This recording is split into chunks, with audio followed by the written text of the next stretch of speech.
This show contains spoilers and adult language. Listener discretion is advised. Movies with Ron, movies with Ron. Hell yeah, motherfucker. Movies with Ron. All right, Morgan Freeman. 8 women. 8, Candy. And 8 witness women. What? Accuse him of harassment and sexual misconduct. Oh my God. Morgan Freeman. Yeah. What is the world coming to? The weird thing is what they're saying he said. Really? The big famous one is this pregnant woman who said she shook his hand and then he wouldn't let go. And he looked her up and down and he said, "I wish I was there." And it's like, what? Yeah. It's horrible. I mean, Yeah. feel sorry for her. That's fucking creepy. That is like such a Morgan Freeman thing to say, though. That's like, hey, what exactly do you mean? Yeah. I wish I was in your tummy like your baby. She was pregnant? Oh, yeah. And he looked at her and he was like, "You're ripe." But that's the kind of, that's the kind of thing an old man would say to a pregnant woman. Like, she's like 8 months pregnant, about to pop. Mm-hmm. But he said, "I wish I was there." Maybe I these wish things. I was there. Maybe these things were taken out of context. I don't care. I forgive him immediately. See? He can do no Yeah, wrong in yeah. my eyes. Chris I was know. saying that. I don't think it's going to stick. I mean, as much as we love Morgan Freeman, the man, more so, we just love his voice. Yeah. And it's separate from the man. We're not going to let his voice go. He is the voice of God. You think he did a voiceover during these experiences? The woman was like, Part of it was caught on film. "Oh, what? Yeah. Come on." Did you guys know that he briefly dated his step-granddaughter? Yeah, so he's got a Oh, history of no. like weirdness. Oh, no. I wish. Stop talking. Welcome to episode 103 of Movies with Ron, the podcast where my older brother recaps a movie he saw from beginning to end for me and you, because we like his versions better. It's okay if you've seen the movie. It's okay if you haven't seen it. The experience is unique, so let's get it on. I'm Chris, your MC for the time being. Here with me tonight, Nurse Candy. Hey, everybody. And here he is, folks. He's the ball cracker, death on foot. You know him, you love him. He's Ron.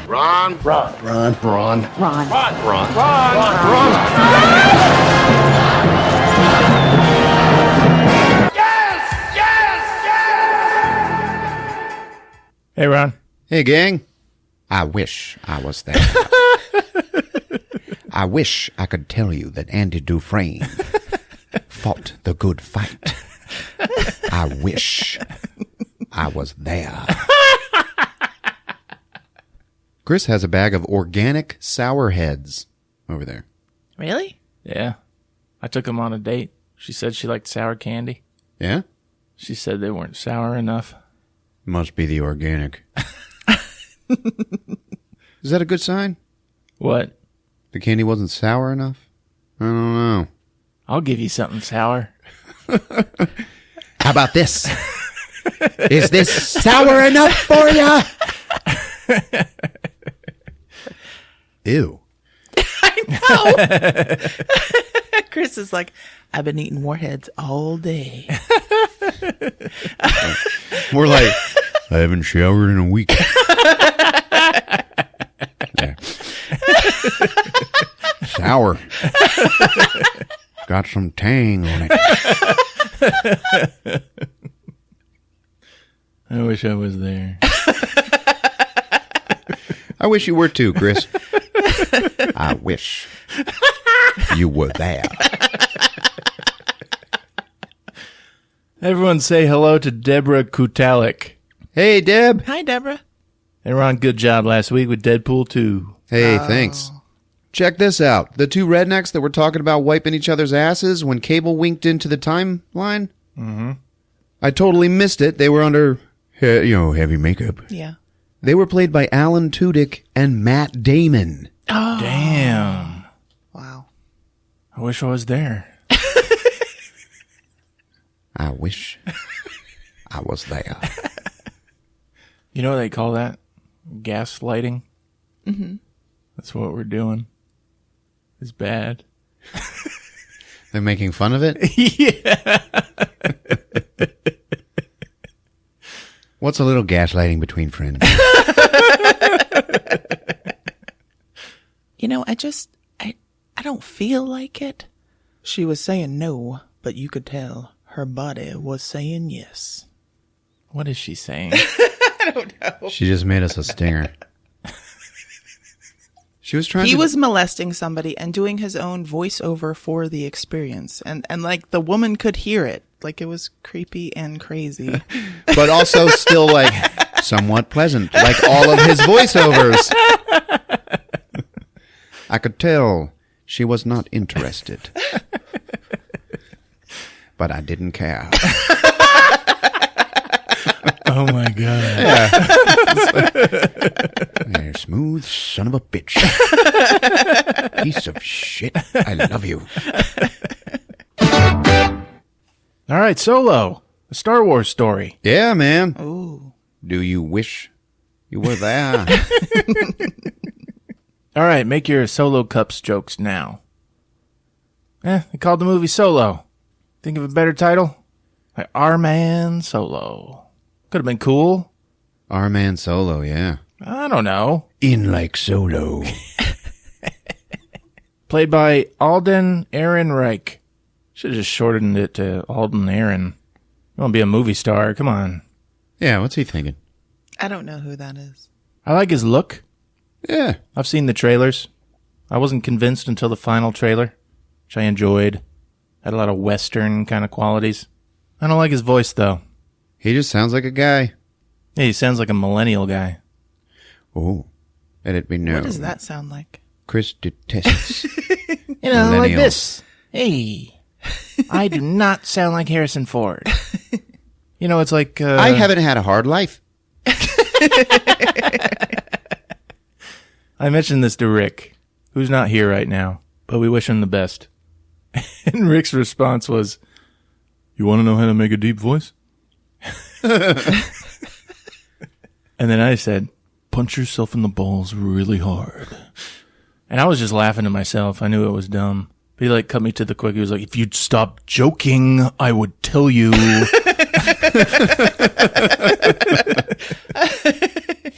He says, "You got to speak from the center of your face."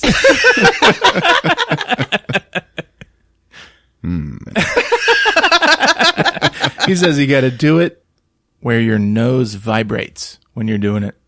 I wish I wasn't there. Did it work? Did it work? I wish. I can make a decidedly loud hum. I mean, deep hum. But I wanted it to be a buddy friendship movie. I like the dynamic between Han and Chewie. Han and Chewie. That's what the movie should have been called. Yeah. And it should have started with them meeting and hating each other. And then about their friendship blossoming. You know what I mean? Yeah.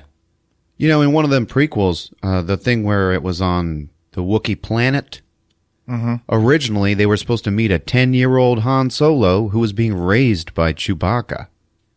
And he was going to help him find some dildonic reverberator. Help him, win the day or something. Yeah. Also starring Donald Glover, who Ron loves. Hell yeah. I love him. I don't love him. I think I'm the only one who doesn't. Wasn't he on Community? Yeah. Yeah, he was great. It was great on Community. It was amazing. There's nothing outstanding about him. I think there's nothing more to him than what was on Community. Even his music. If you watch him in his videos, he just acts like the kid from Community.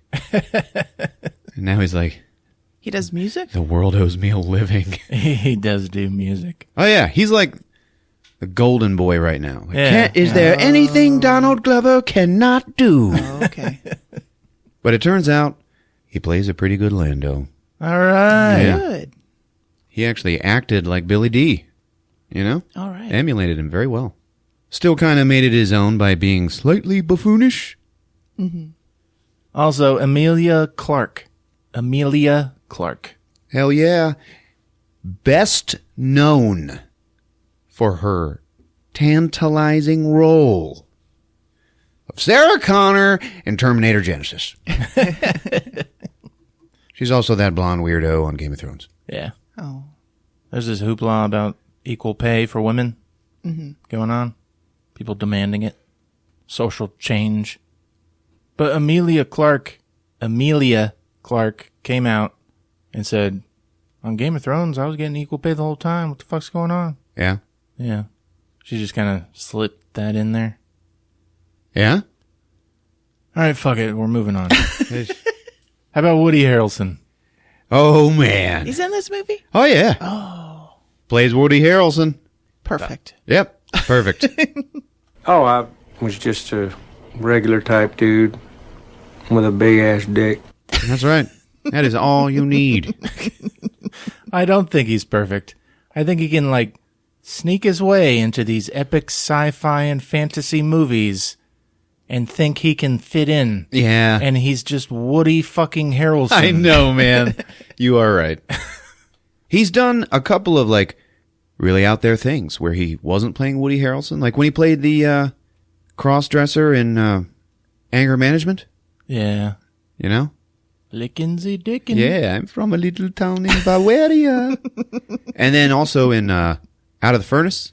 Oh, he's amazing in that. Yeah, he is like fucking maniac in that movie. But here's the thing.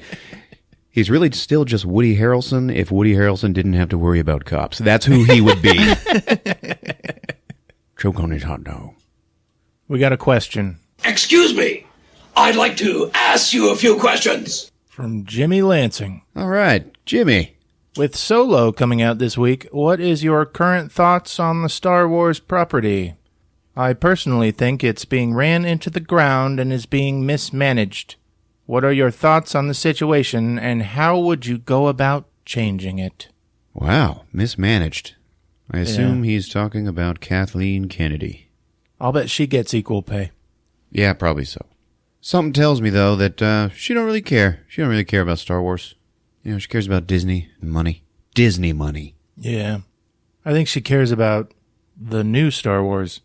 I think Disney has to, like, keep making these canonical movies, and they're pissed off. And when The Last Jedi happened, it was like, oh, finally, someone killed Luke. All right. Yeah. And they can't wait until everyone is dead. And then they can just make their own stories in the Star Wars universe. That's what I was going to say. Like how I would take it from here. I want to see some Star Wars movies that don't have anything to do with the original trilogy. Right. And that's why you liked Rogue One so much, right? But that was still like a spin-off of like, this is what happened at night during, during the original one. I want like Joe Bob the half-bug man, you know, like learning to use the Force and then never quite going anywhere with it. Yeah. But then he has to like save his town. You know? I'd appreciated them just skipping ahead and not even worrying about Han and Luke and Leia and stuff. Yeah. But I guess they felt like they had to. Sure. And with the old fans, it's backfiring. I mean, they're making a lot of money, but that's from new people. I'll tell you what, man. And I'm seeing this with the, you know, the reaction to the Predator trailer. Like, I don't know, buddy. You just can't go home again. I don't think you can go home again. Yeah. You know, onward and upward. That's right. That's what we need with Star Wars. But a Boba Fett movie! Yeah, they're making a Boba Fett movie. Yeah, everybody's like, Boba Fett is the coolest character in ever. Our man Fett. Yeah. Our man Boba.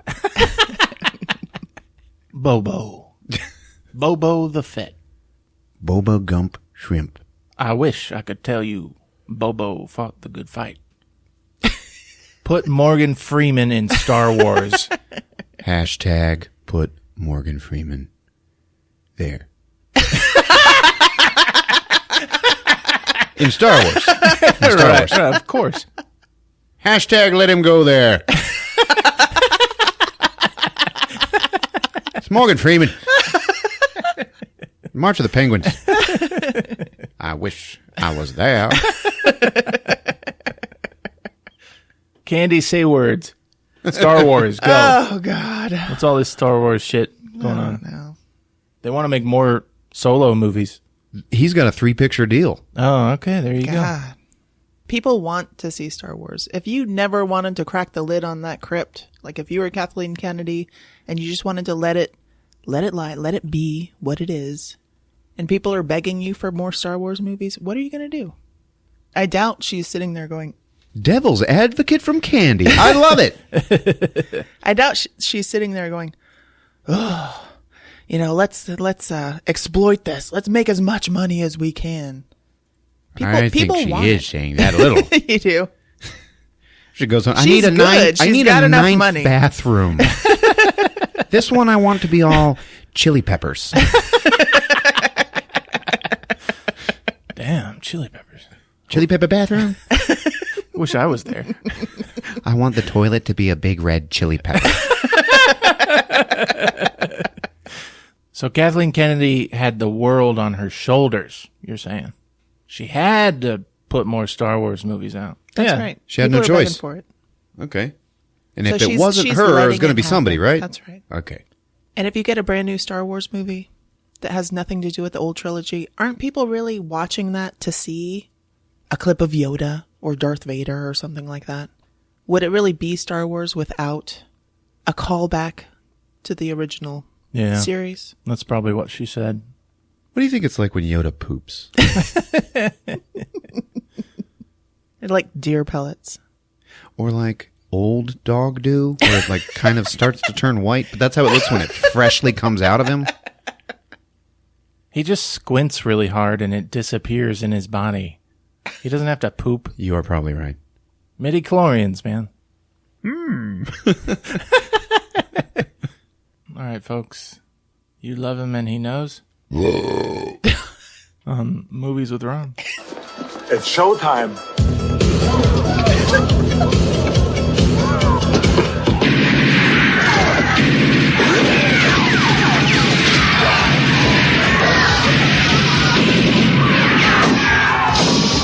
Get the people out! Come on! Get the people out! Dun-dun, dun-dun, dun-dun. Does not happen in this movie. All right. Oh. It just, and those, okay, here's the thing. You know how in the Star Wars movies it says in blue a long time ago in a galaxy far, far away? Mm-hmm. And then it does the screen crawl Yeah. in like totally different font, and that's when the music comes in? Yes. You know what this movie needed? Like a 70s soundtrack. You know what a Star Wars movie needs to open up with? Like Staying Alive. Wouldn't that be awesome? That's just Guardians of the Galaxy. Yep, she's got fever. Yeah. You know what this movie needs? It needs to be Guardians of the Galaxy 3. Anyway, it does do that blue thing a long time ago in a galaxy far, far away. And then it just keeps writing stuff in that same font. Oh, and nice. that's how we get the blurb. And it's like all silent, And it's like a long time ago in a galaxy far away, it was a lawless time, baby. Ruled by crime syndicates across the galaxy. And they're all after this hyper fuel that you know what? It's the gas for spaceships. Okay? Nice. That's what they all deal in. And it is called Space herpy.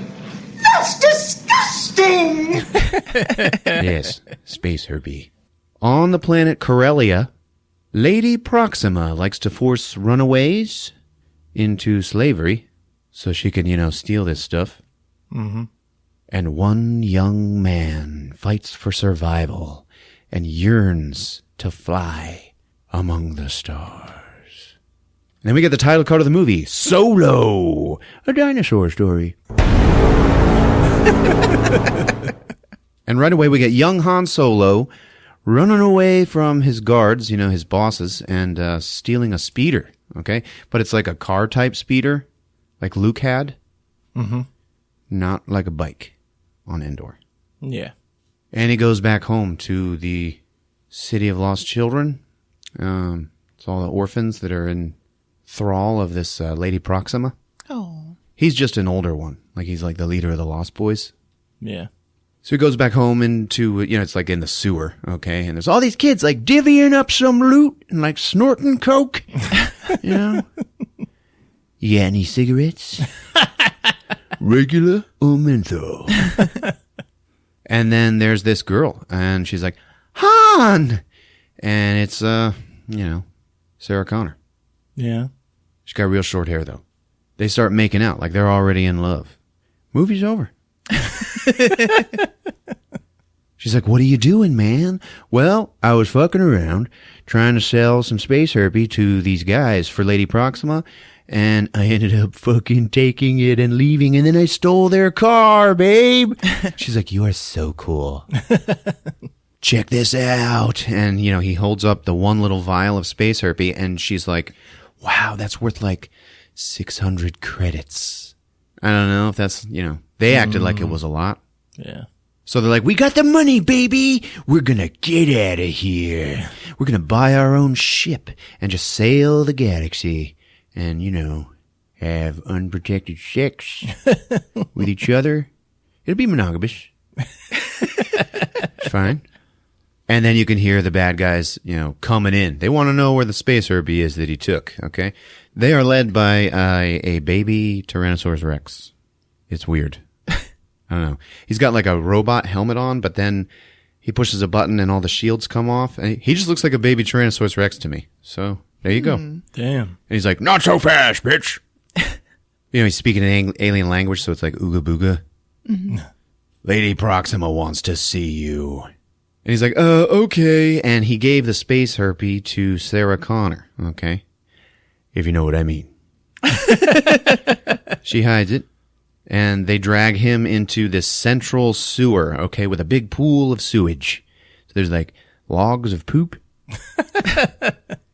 And then we meet Lady Proxima. And then, oh wow, she's a giant centipede woman who rises up out of the water. Oh wow. It is so cool looking, man. And she's got like earrings and jewelry hanging off of her head and stuff. She's really cool, man. Nice. And she's like, hey, Han, where is the space herpy that you took? Where's the money? Okay. Oh, I lost it. They attacked me and I had to get out of there. you know how it is. She's like, well, so you got no money and no herpy? He's like, yeah, sorry. I trusted you with this awesome job and all I get from you is excuses. And now you are going to learn that there are consequences, okay? For fucking with me! Sarah Connor's like, whoa, wait! Okay, hang on. Oh, Sarah Connor, we saved you. You were like living in a cardboard box. We gave you a purpose, and don't you throw it away over Han here, okay? Don't you do it. And Sarah Connor is about to hold up the space herpy and like give it back, try to get him out of trouble, Mm-hmm. When Han just goes, hold it right there! And he holds up this thing in his hand. And everybody's like, whoa, what's that? And he's like, it's a thermal detonator. And Lady Proxima's like, that is a rock you were holding up. And he goes, And then he goes, doo-doo. And acts like he's like, I've just armed it. She's like, you just made a clicking sound with your mouth. Sarah Connor's like, this is really your plan? Because it's a rock. Okay. He's like, no, this is. And then he throws the rock and it breaks a window up above the pool. This shaft of sunlight comes in. Turns out centipedes, they burn in sunlight. Oh. So she's like, ah! And she has to dive under the water. And also, baby T-Rex, it burns him too. That's why he has the shields that cover his face. Oh. So he activates them. Anyway, Han and Sarah Connor leave. And, they're escaping. I might add that when Han stole the speeder, the very first thing he did was he hung his little gold dice on the rearview mirror. Oh. So they run out and get back into that speeder and haul ass. And he's like, see that spaceport over there? That's where we're going to go, baby. We're going to take this space herpy and we are going to get on a spaceship. Okay? We're going to buy our way on. It's going to be awesome. And there's like kind of some imperial presence in the city. Like they're hauling ass down the road. Okay? They end up getting followed by the baby T-Rex. And then a beat cop stormtrooper is just like taking a rest, sitting there on his motorcycle speeder. And then they speed by him, and he's like, holy shit, hang on. He spills his coffee, and then vroom, he starts chasing him. He's like, pull over. And they end up dodging something, but he hits it. So it's like, that's what the Empire's worth in this movie, baby. So they're getting followed by the baby T-Rex in his own speeder, which is big, okay, like a big tank. And there's an alley coming up, and it is like maybe a couple of feet wide. It's way too narrow for the speeder. She's like, we're gonna die, man. Han's like, hang on, check this out. And he does that thing where he turns it sideways and goes down the alley. Like the Millennium Falcon did in the Death Star thing. Yeah. And it's all awesome and triumphant. And at the very end of the alley, just before they come out, they get stuck. Oh. Oh. And he's like, come on, we gotta go! And he runs out, and then he runs back and takes his dice, okay? And they go into the spaceport. The baby T-Rex gets out of his speeder with his dogs and starts following them. Okay, he's got maggot dogs or something. Yeah. Ooh. So in the spaceport, the Empire, they're like all over the place. There's stormtroopers and there's those guys in the officers' uniforms with the funny little penis hats. So they're like letting common people onto these space transports, okay? And that's what they're trying to do. If you have your space passport ready, come on. Next. They get up there. Space passport. Well, that's the thing is we don't have it, but we do have this. Space herpy. That's disgusting! She's like, oh, yeah, this is probably worth like 600 credits, you know. And the lady's like, you let us on, we'll leave this with you. No reason why you can't make a little extra cash. And this lady's like, yeah, okay. And she opens up the drawer for them to put it in. And Sarah Connor's like, we'll give it to you as we're going through, not before. And then Han's just like, it's okay, just do it. Because now the baby T-Rex is coming in. And he's like, hey, have you seen this boy? They give her the space herpy, and then she opens the door. Han walks through, and right then, the baby T-Rex's goons grab Sarah Connor. And they're like, we got you! And then the door slams shut. Shit. Yeah, and he's like, oh, no, Sarah Connor, no! So they drag her off. And he's like, I'll come back for you, babe. And the officer lady's like, we have a breach. And then boo, sirens go off and everything. And he just, he has to go and hide because now they're looking for him too. So he like puts on a disguise and he goes and hangs out by some space crates. And he's just defeated, looking around what to do. And remember, like he's good at driving vehicles. You know, he wants to be a pilot. And he's looking over, and there is a recruitment video playing for the Empire. And it's like, see the galaxy, help the Empire, bring order to things. And he walks up to the recruiter desk, and he's like, hey, what's up? Hey, well, what do you want to do with your life, son? I want to be a pilot. How do I become a pilot with you guys? Well, you could join the Imperial Navy, but I'll tell you what, pretty much everybody's going for infantry. He's like, nah, I want to be a pilot. All right. Are you sure? Yeah, totally. Well, what's your name? Han. All right. What's your last name? What's your family's name, Yeah, the name of your people. Come on. Hurry up, kid. I don't have any people. I'm all alone.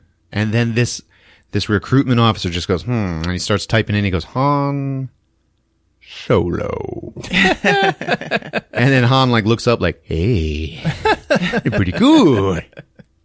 He's like, all right, sign here, buddy. We'll have you flying in no time. All right, thanks. And then it just cuts to 3 years later, and he's in the infantry. And he's on a battlefield, like taking part in some horrible war. He's not in the white stormtrooper outfit, though. He's in, like, it's kind of black and it's weird. Like, they got helmets, but the goggles that they pull down, that's what makes it look like stormtroopers, Anyway, he and his buddies are getting rocked and rolled on this battlefield. He's following his boss, who's like, come on, boys, your empire needs you. And then his boss gets shot. Okay? So now we see he's like on the ground dodging bullets and lasers and stuff. And he sees this group of people, like 3 people running over a ridge. And the guy that's leading them is like, pew, pew, pew, pew, pew, firing 2 guns. And he's like twirling them all awesome and cool. And he is just taking everybody out that he sees. And Han's just like, wow. So now we meet these people, and that guy with the twirly guns, that is Beckett, who is Woody Harrelson. Oh. And he's got a couple of other stormtroopers with him, okay? Mm-hmm.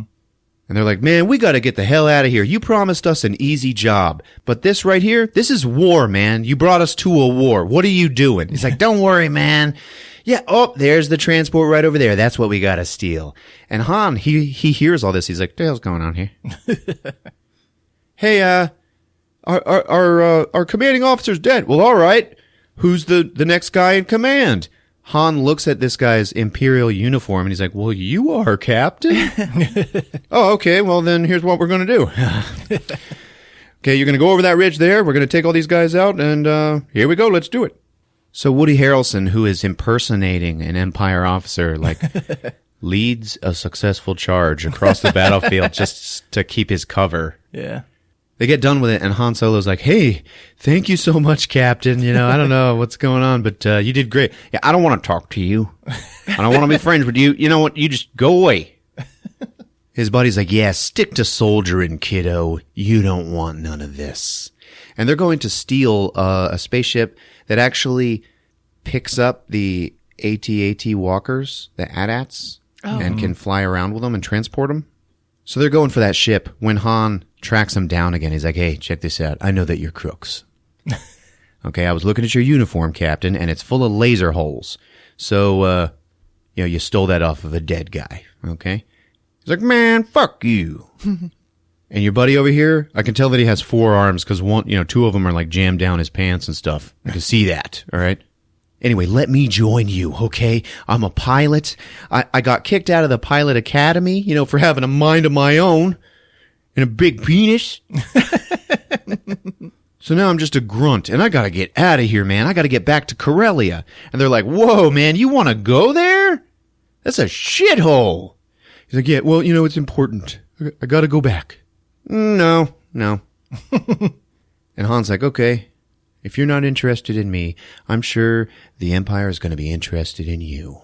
Ooh. And then Woody's like, oh, okay. And there's a couple of more officers walking up. Okay, blackmail, huh? Yeah. I gotcha. Excuse me, gentlemen.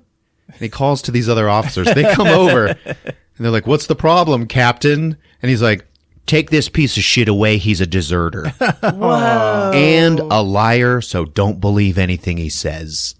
And they do. They drag Han away. He's like, wait, no, he's a crook, blah, blah, blah. And they're taking him away, and they're like, feed him to the beast. Oh. And Han's like, wait a minute, there's a beast? What the fuck? So they open up this cage in the ground, okay? There's just grates on the ground. And this planet, it's all like muddy, okay? And kind of wet. And they just throw him down into this cage. Boom! He hits the ground, which is just deep, sticky-ass mud. And he's like, oh, man, smells like poo. And he gets up, and he's got a chain on him. And that chain is now leading into a cave. Oh. And the chain, like, kind of pulls a little bit, and you hear, Roar! And he's like, oh, shit. I'm so scared my shit just shit its pants. And there's 2 troopers up top. They're like, yeah, he hasn't eaten in 3 days. This is going to be good. Mm-hmm. And Han starts getting pulled into the cave by the chain. And he's like, oh, no. Holy shit, no. And he stops, and he's like, And then the monster, it can't pull him into the cave, so it comes out. And it's all muddy and hairy and ugly, and it's been down there forever. And it is Chewbacca. Oh, damn. Yeah, and he's like, he's like going nuts, okay? He's doing what I wanted him to do when Han died in the other movie, okay? Yeah. He's like going grizzly bear. It's pretty cool. Oh my fucking God! And he just starts running around the cell. And so they're chasing each other. And then Chewie grabs him, and he's like trying to eat him, okay? And he like gets him down on the ground in the mud, and he starts like pushing him down into it. And right then, Han is about to disappear into the mud when he goes, And Chewie stops. Like, the fuck? And Chewie's like, "Huh?" And then Han's like, "Yeah, I speak a little bit. Come on, man." And then he starts doing more of this trilling, talking in the Wookiee language, and it's translated. It's like, "You and I make freedom. I have a plan." And it works. And Chewie's like, "Shit, yeah, okay, bro. You get me out of this shit? All right. I will be your friend for life." All right, I like it. And Han's like, "You see this one support beam that's holding up the cages above? Knock this shit down." And Chewie's like, "Yeah, cool, all right." So he's acting like he's beating up Han, but he's actually hitting the pole that's holding up the cage that the two troopers are on. Yeah. Finally, it breaks. They fall down and die. And Chewie and Han, they're chained together. Okay? And Chewie's like, "Wrong. Yeah, you see what happens when you stick with me, buddy? All right. Now, let's go." So they start running in opposite directions. And then the chain stops them. And they're like, "Fuck you. No, fuck you. No, fuck you. Let's go this way. No, we're going this way." Han's like, "I got some really good friends over there at that transport. Okay? They're really good people. They're going to get us out of here. That's where we need to go. Okay. After that, you can go wherever you want. All right, buddy? But that's where we're going." "Yeah, okay. Now inside that transport are the crooks. So there's Woody Harrelson, his second in command, Thandie Newton, and then a computer-generated four-armed man who is voiced by Jon Favreau. Okay. And he's their pilot.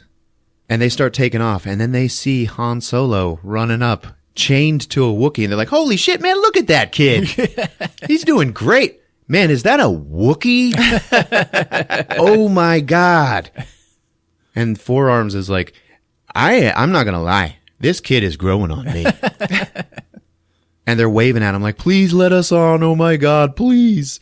And I don't know, man. Wookiee's got a bigger dick than me, so... Yeah, Wookiees are great, okay? You will never have a better night's sleep than in the lap of a Wookiee. He could come in handy on this job we're doing. Some Wookiee strength. Yeah, okay, let him on. So they do, and it's like, "Oh, thank you. And then it shows Han Solo showering off the mud, okay, in the ship shower. They got those. And the camera pans down to his feet. And then Wookiee feet walk in. And they shower together. Yeah? Yeah. Chewie just walked into the shower with them. And Han looks at him and he's like, "We couldn't have, done this one at a time?" Okay. It's fine. So they make sweet love. And later they're all showered and, hanging out on the ship. Is Chewbacca really rambunctious and rolling around on the carpet? Like a dog? Yeah. I'll bet it's hard to bathe a Wookiee, man. Yeah, probably. Yeah. Oh, when they get all super excited after a bath and go nuts? Yeah. Yeah. I'm glad you get it. Yeah, it took me a minute too. Sorry. Chris is a dog person, so... I mean, I am too, but Jesus. Was he really rambunctious? All that fucking hair, it would take a Wookiee 2 hours to take a shower. Oh, yeah. Anyway, they're hanging out. And they're both like, "Yeah, thanks, man. Okay, what do we do now?" And Han's like, "Well, now we have to deal with these three." So I cut a deal with them, all right? And all we have to do is help out on this one job of theirs. We're actually going to make a little bit of money, and then you can go off and do whatever you want, man. You can have freedom, okay? Jeez. How long's it been, And she was like, 3 days.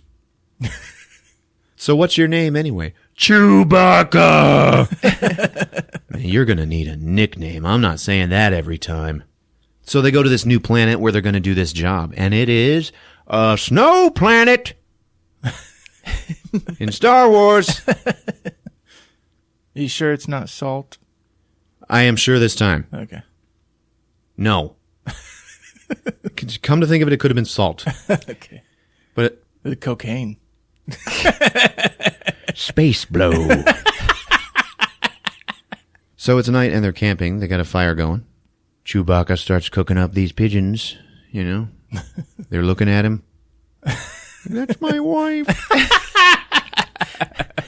He eats them anyway this time. So they're like, yeah, what are you going to do with your money? How about your money? Hey, Han Solo, what's your story? You know, just stuff. Four Arms is like, it's probably, drugs. It's probably a drug addict. Space blow. Takes a toll. And then Thandie Newton's like, oh no, I could see in his eyes that it's a woman. And then Han Solo's like, oh my God, yes, okay. Anyway, what are you going to do? What are you going to do with your money, Chewie? And Chewie's like, wrong. What did he say? He said he's going to go and save his family or his tribe or something like that. And then Beckett's like, what's the difference? And it's like, yeah, family, baby. It's like a good little moment there. So they're also like, getting their guns ready. And Han had escaped the Empire planet with a rifle. Okay, it had a scope on it. And Beckett takes it from him and he starts dismantling it. And he's like spinning his own guns around, like loading them and stuff. And Han's like, will you teach me that? No. Fuck you. You only need to just do exactly what I say. Okay, follow my orders. And he's taking apart Han's rifle and then he like strips it down, strips off the barrel, takes off the stock, and he hands him his Han Solo blaster. Oh. Nice. Yeah. So it's like a cool gun. Right. And Han like looks down at it like, damn, I didn't know I could do that shit. It's like the only one in the universe. Right. So Beckett he has caught the eye of young Han Solo. He's like, will you be my dad? No. So they go over the plan. Okay. It's a train heist. Okay. There is some space herpes, a whole lot of space herpes this time. Okay. On this train, in the middle car, they're going to jump on the train. Four Arms is going to fly the transport over it. They're going to uncouple the cars.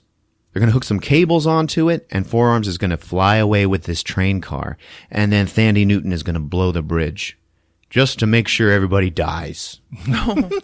You know? I was like, why you got to blow the bridge? But they took care to be like, watch out, though, because if we trip these sensors on the railway, then these black droids from Empire Strikes Back come out. You know, the ones in the snow? Yeah. Snow droids. Blow droids. Blow droids. So it's showtime, and they do this. They're on the train, okay? They look down in the car. Oh, man, so many space herpes. This is like 6 million credits, okay? So Han and Chewie go to uncouple the car. They get that done, and the train starts turning. And it's weird the way it turns on this track. When it goes around a mountain, the train itself like tilts way down to the right and rides it around the curve. So they almost fall off. Mm-hmm. Chewie is hanging on the side of the car, and there is a rock coming. And Chewie is going to die. Shit. Oh, but he's in the other movies. Oh, thank God. Yeah. Han grabs him and pulls him out of the way, and he's like, woo! And Han's like, yeah, that was pretty close there, buddy. You owe me a life debt. Nah, he didn't say that. It was just like, we, for some reason, love each other. Yeah. Even though we just met, I have a special feeling about you. It was the shower. Fuck yeah, man. Do they like hug and stuff? I want a movie where they hug. All over the place. Hugging in the bathroom, hugging on the floor, hugging so hard, forgot to lock the door. In walked Chewie's daddy, standing 6'4". And he said,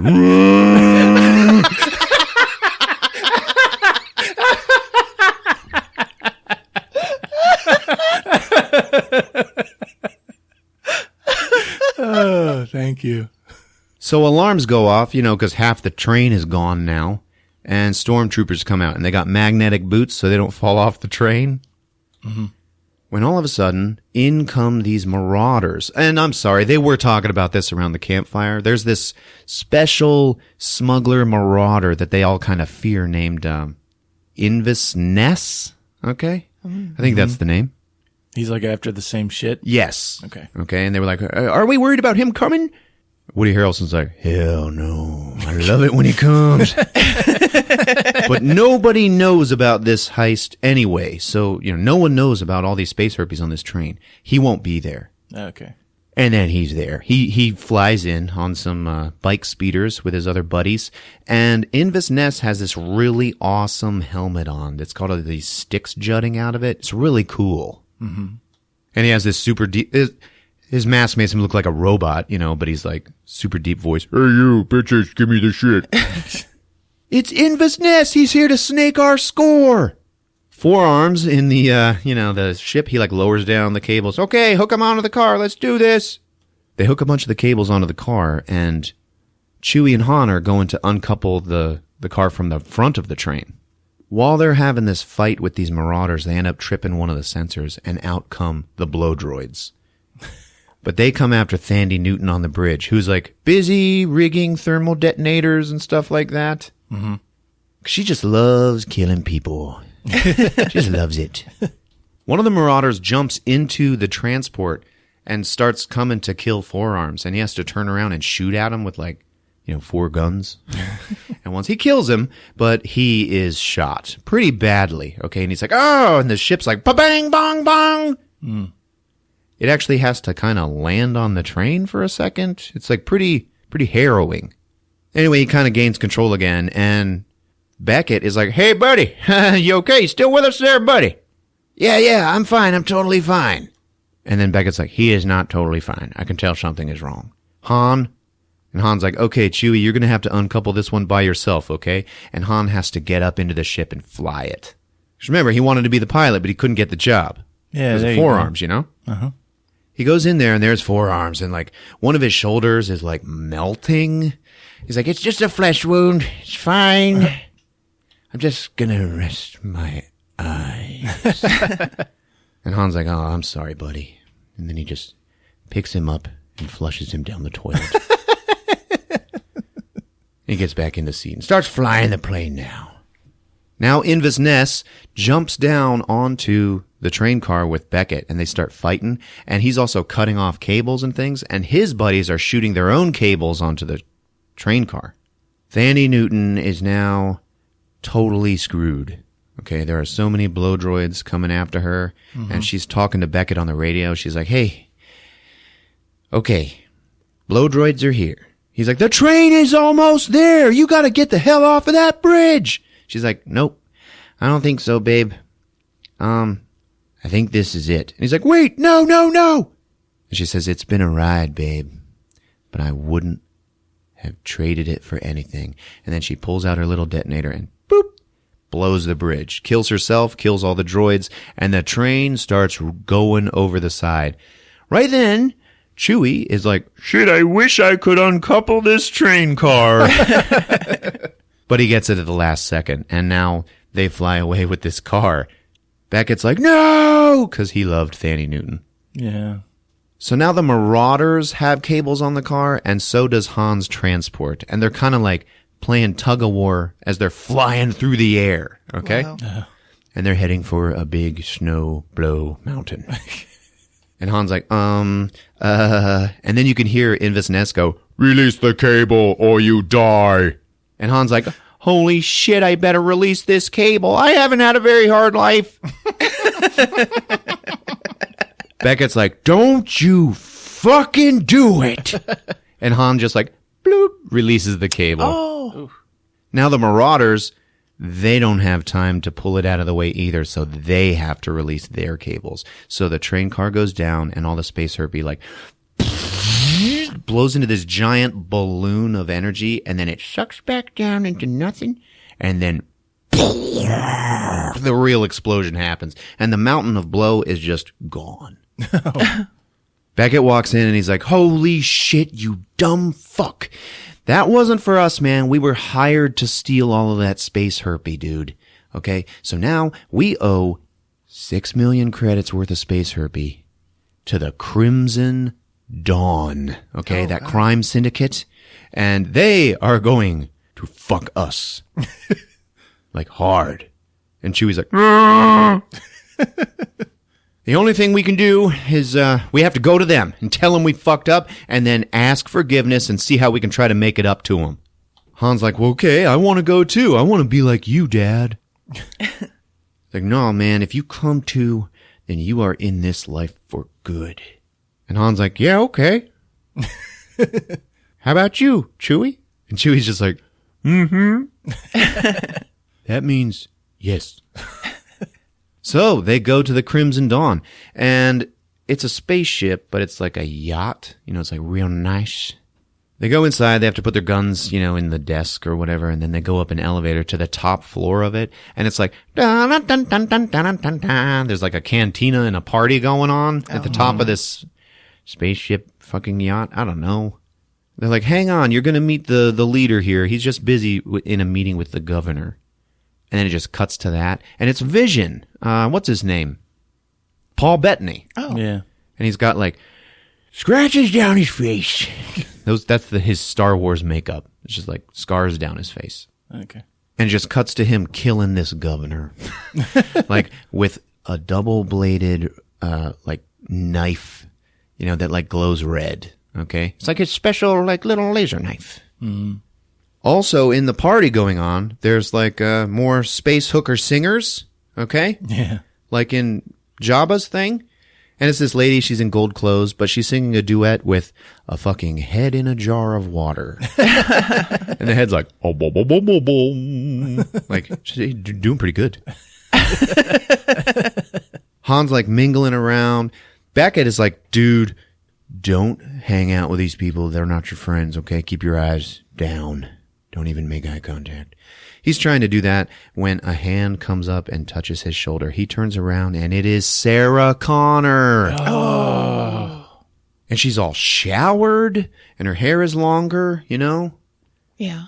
Fuck yeah. The year has been kind to her. The 3 years, so whatever.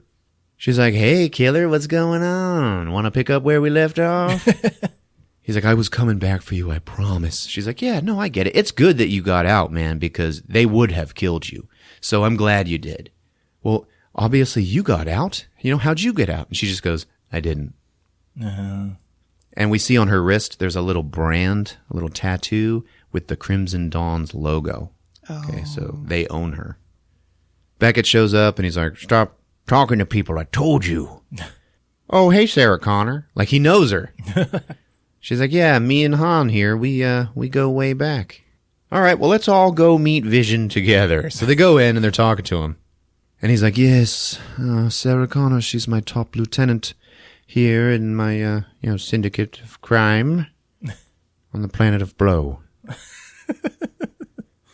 So let's eat a little, drink a lot, and let's go talk privately. Beckett's like, hey, you said nobody knew about, Invis Nest showed up, and you told me that nobody else knew about the space herpy. Test me, motherfucker! Say what one more goddamn time! You shut the fuck up! Don't tell me how to do. You tell me? Oh, you fuck! And Beckett's like, okay, man. All right, it's cool. You know who I answer to, okay? And the big man, he is going to want some fucking answers. So Vision's got a boss. Vision's not the boss of the Crimson Dawn. Yeah. I promise, man, I'll make it up to you. How the hell are you going to make it up to me? Huh? How are you going to make it up to me? Well, I'll give you some more space herpes, some more pure, refined space herpes. Pure herpes. Sarah Connor sits down and she's like, that's actually not possible because the only places you can get refined space herpes are this, and that, and it's just not going to work. And then Han is like, what about unrefined space herpes? And they all look over at him like, check out the big brain on Han. Like, nah, that's not going to work either because the only place you can get unrefined space herpes is on this one planet that's owned by the syndicate of the Pike family, and we have a shaky alliance with them, so I'm not going to damage that. And then Han's like, but they don't know that we work for you, so you can just deny involvement, and if it works, we'll get you your space herpes, and if it doesn't, we die or you kill us, whatever. And Sarah Connor's like, it might work. yeah, okay. And Vision's like, yeah, okay, that's good. Well, you're going to go with them and make sure it works. So he's going to send Sarah Connor with him. Mm-hmm. Now, the problem with unrefined space herpy is that it blows the fuck up. It's very volatile and explosive and infectious. Contagious through bodily fluids.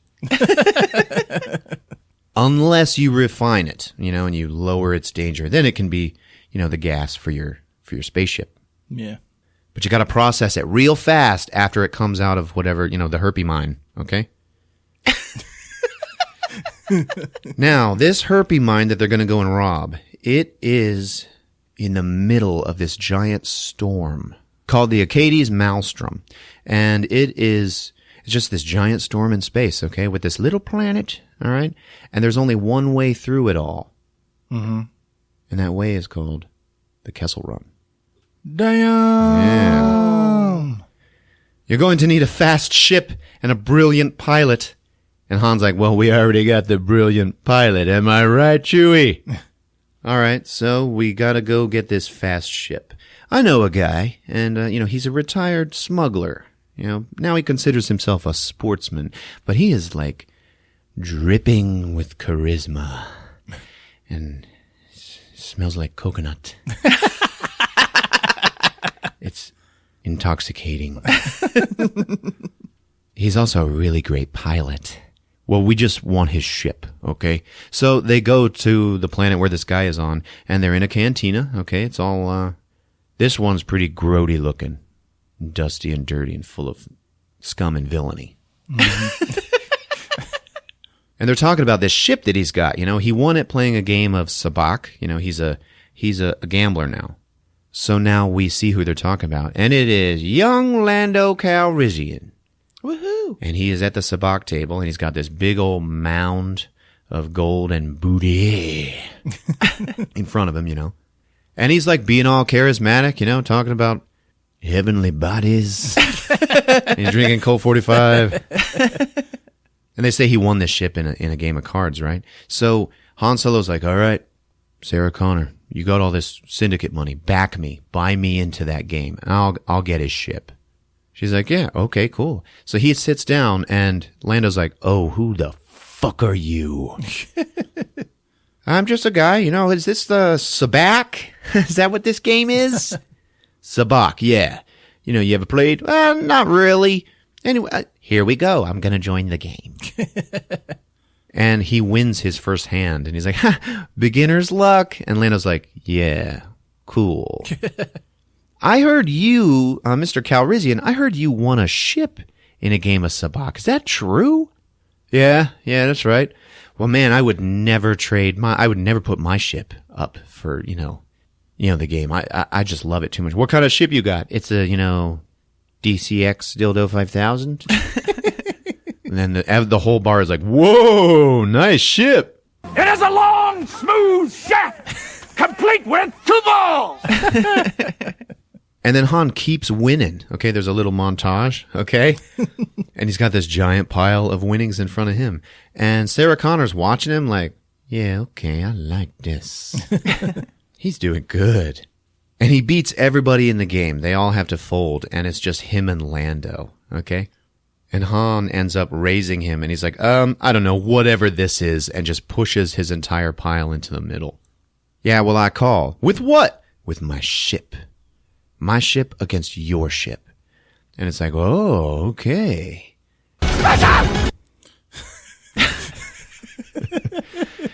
Make sure to pause it and run it back and slow so you can hear what that said. So then Han's like, oh, all right, I win. And he throws his cards down. He's got a straight. Okay. But they just look like weird cards, you know? And yeah, that's cool, Mr. Solo. You're good. Han? Is that it? Han? Han Solo. You can't see what they're doing. It's Han. Yeah, well, you're good, but not that good. And now he's got like a full sabacc or whatever the hell, and he wins, right? So Han's like, oh shit. Like now he owes him a dildo 5,000. Okay. And as Lando is putting his cape on, we see he's got cards up his sleeve. He's a cheater. That's right. He's got a little device that like shoots a card out. So, they're leaving the game and Lando's like, Sarah Connor. Oh, you look amazing. You smell so good. Oh, so do you. Oh my God, so do you.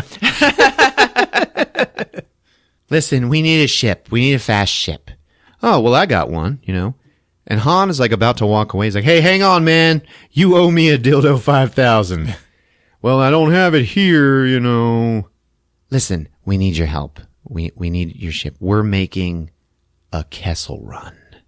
And he's like, oh, shit. Okay, yeah. For some space herpy? Yeah. Well, I'm going to require half of the take. And all of a sudden, Beckett is standing on the other side of him. He's like, 25%. 40. 20 fucking 5. And Lando's like, yeah, okay. As one of the other forms of entertainment in this cantina, they're having droid fights, like a cage match of droids, like killing each other, ripping each other apart. Yeah. Everybody's gambling on it. All right, let's just pick up my first mate, and that is the main droid of the movie, and her name is L3. And she's funny and outspoken like that one in Rogue One, but like no other droid in any Star Wars movie ever. Yeah. Like Dot Matrix. Yes, she is actually very reminiscent of Dot Matrix. Virgin alarm! And she's like screaming at the guy who's running these droid fights. She's like, you piece of shit! You're a motherfucker! They don't have any choice, they don't have any freedom, blah, blah, blah. And the guy running the droid fights is Clint Howard. And he's bald with long hair on the sides. And he's like, fuck you, droids don't feel anything. She's like, fuck you, motherfucker! Lando's like, come on, L3, we gotta go. We're gonna do a Kessel Run. Well, what if I don't want to go do a Kessel Run? Come on, goddammit, Jesus. Han's like, man, you should wipe this droid's memory. She's a bitch. Lando's like, I would wipe her memory. I totally would. But she has like the most extensive like star map database in her mind. Or in her core. Yeah. So, I need her. And they have to, he's like, yeah, my ship, I keep it locked up because I don't like anyone, stealing it. So let's go find it. And they have to break into a junkyard. Okay. They have to like cut through the fence. And everybody's like, what? And he's like, there she is, the Millennium Falcon. And there it is, man. And it's beautiful, but it's kind of different looking. It's got some more stuff on top of it. And also the front of it, it just comes out to a point. It doesn't have that double dagger look. Yeah. And you're like, what? He's like, yeah, I've installed a bunch of stuff onto this Corellian fighter, whatever, or freighter. And, it's got its own escape pod. It's got all this crap. Oh, I see you've also installed some impounding shit on the landing gears. I see that. It looks like your ship has been impounded, Lando. And he's like, yeah, okay, maybe. Now, I could get that off of there for you, but I will also take 5% off of your cut. Oh. And Lando's like, I don't like it. I don't like you, but I accept. So they do it, and they take off. Now we see Invis Ness and his, gang. Okay, and they're like, hey, we put the homing beacon on the Millennium Falcon, don't worry. And Invis is like, yeah, they're gonna bring the score to us. So, uh-oh, right? Yeah. Falcon flies away, and there's a little red beeping light on the bottom of it. Oh, jeez. You'd think they'd have scanners tell them when someone did something like that. Yeah. Han loves the ship. He's all impressed by it. Is this a Sibian? It's a Sibian. So Han Solo is like, oh man, the ship, it's got this and that. Yeah, it does. Certainly does. And then L3 walks into the cockpit and she's like, get out of my seat, fuck meat. And Han Solo's like, oh, yeah, sorry, okay. She sits down. She's like, get the hell out of here. So she starts starting up the ship and stuff, right? And Lando's like, are you okay? She's like, well, my positronic dildopilator is a little wiggy. And then she turns to Lando Calrissian and says, "You're going to have to do that thing again later." And he goes, yeah, okay. And everybody in the cockpit like looks like, what? And there's this weird sexual tension that is alluded to between Lando and the robot. Awesome. Who does not look like a human-shaped robot. Like, she looks like a metal skeleton with a dinner plate head, you know? It is so weird. And a welcome addition to the Star Wars universe. She starts making computations, to getting to the Kessel Mines. And Han Solo's like, it's just a jump through hyperspace, it's just a simple jump. Why don't you just do that? And then Lando is like, nah, man, you can't just jump to hyperspace to the Kessel Mines. You're going to end up going through the Acades Maelstrom, and you can't fly through that shit. You have to plot a course around all of the bullshit that surrounds it, okay? Or you die. And he's like, oh, okay. And it cuts to Chewie and Beckett sitting down playing holo chess. And this is Chewie's first time. And he's getting all mad. And Beckett's like, you sure you want to do that? Sure you want to make that move? Are you sure? Are you sure? Okay, I guess I'm going to have to do this. And his little man eats Chewie's guy. And Chewie gets so pissed off that he tries to, like, sweep the board. Yeah. It's holograms, man. You can't do that. All right? Chess, it's like real people, You have to learn to anticipate their moves, okay? You got to think ahead. Think about what they're doing. People are predictable. And Han Solo's walking by. He's like listening to that. He's like, And he keeps going and finds Sarah Connor in Lando's cape closet. And there are so many capes, you guys. Han's like, man, this is a lot of capes. Yeah, I just couldn't resist. I had to try one on. This is probably too many capes. Yeah, too many. And it's weird because this scene happens, but you can look in the background and just look at all the different capes. And one of them has like a Hawaiian print on it. They're all like solid colors and then a Hawaiian one. It's so weird, like just in the center. So he's talking to her and he's like, hey, you know what? It's really weird that we're just friends now because we were like full on teenage lovers, back then. Why don't we get it on? And she's like, okay. And they start kissing. She's like, I don't know if I can do this. You don't know what I've done, the things that I've done. He's like, I don't care. I love it, baby. Let's do this. They start getting on. And then Beckett is like, am I interrupting? Yeah. In that case, I guess I'll take a blowjob then. I should have brought my wallet. Well, that's good because we got work to do. Come on. And he takes Han Solo out. And he's like, listen, man, she works for the Crimson Dawn. You cannot trust her, man. You can't trust anybody. Now, look, we have got the beginnings of a real solid crew here, man. We got me, you, and Chewie. That's the start of a really solid crew. Man, we can't just throw Sarah Connor into that, man. And Han's like, but, maybe she can join anyway, because I love her. No, man, you can't trust anybody. Man, you must have a really lonely life if you don't trust anybody. Yeah, I always assume that everyone is going to betray me, and that way I am never surprised. Okay? And Han's like, okay, Dad.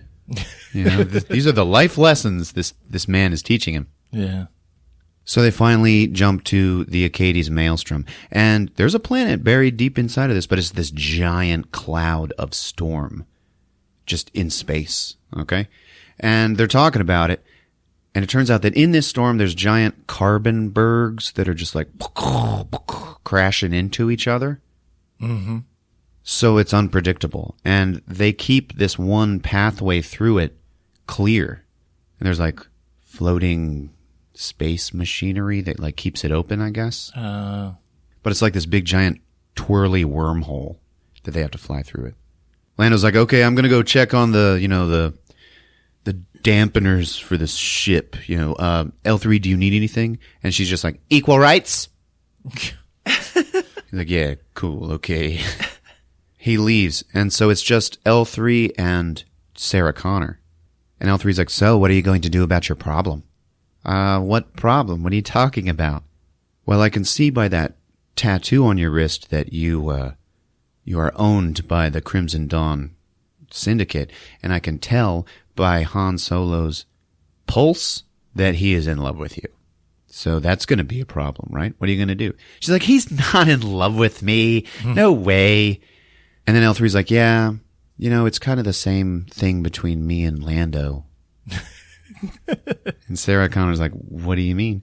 Well, I can tell that he has feelings for me, but I just don't for him. Like, no way. And Sarah Connor's like, oh yeah, that is a problem. How would that work? And then L3 just looks at her and goes, it works. And it's like, whoa. Yeah. So they start going through this twisty canal, and you can see outside of their pathway that there's like chaos, just these giant meteoroids made out of carbon are just crashing all over the place. And they're like, yeah, there could really be anything in there. No one's ever gone in there and survived. So no one really knows what else is in the storm. Okay.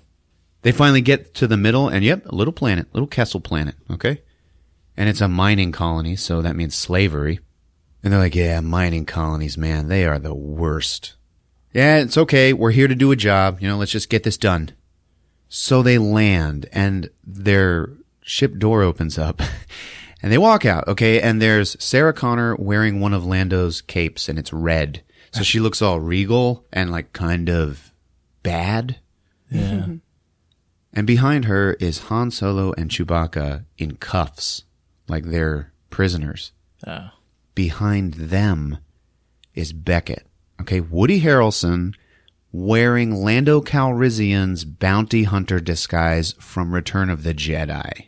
With the weird dick helmet and the funny faceplate. Yeah. So they're pretending that Sarah Connor is like an imperial lady, and she's brought a couple of slaves to exchange for some space herpy. Okay? Mm-hmm. And the guy she's talking to, the director of slavery operations, is like, oh, some weird alien in some robotic survival suit, so he looks like a robot. He talks like meep, meep, meep. And he's like, yeah, sure, come on in. L3 is walking around with him. Like, she's translating for Sarah Connor. And she's like, yeah, the prisoners can go that way to be clipped and tagged. And Han Solo is like, wait, what are they clipping? Sarah Connor walks over and punches Han Solo. But it turns out she was actually secretly slipping him his gold dice. That somehow she's had all these years.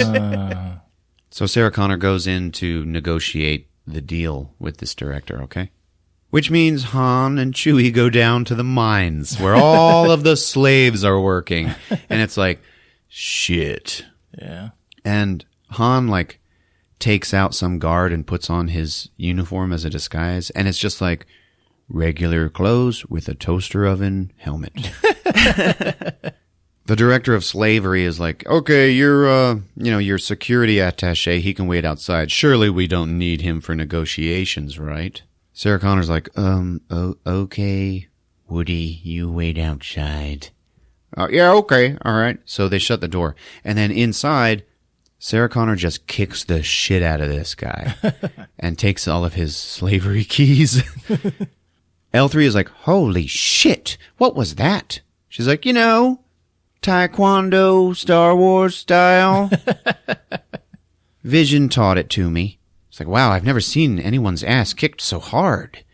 And then outside, Beckett kicks the ass of the guards. So they're starting things. Yeah.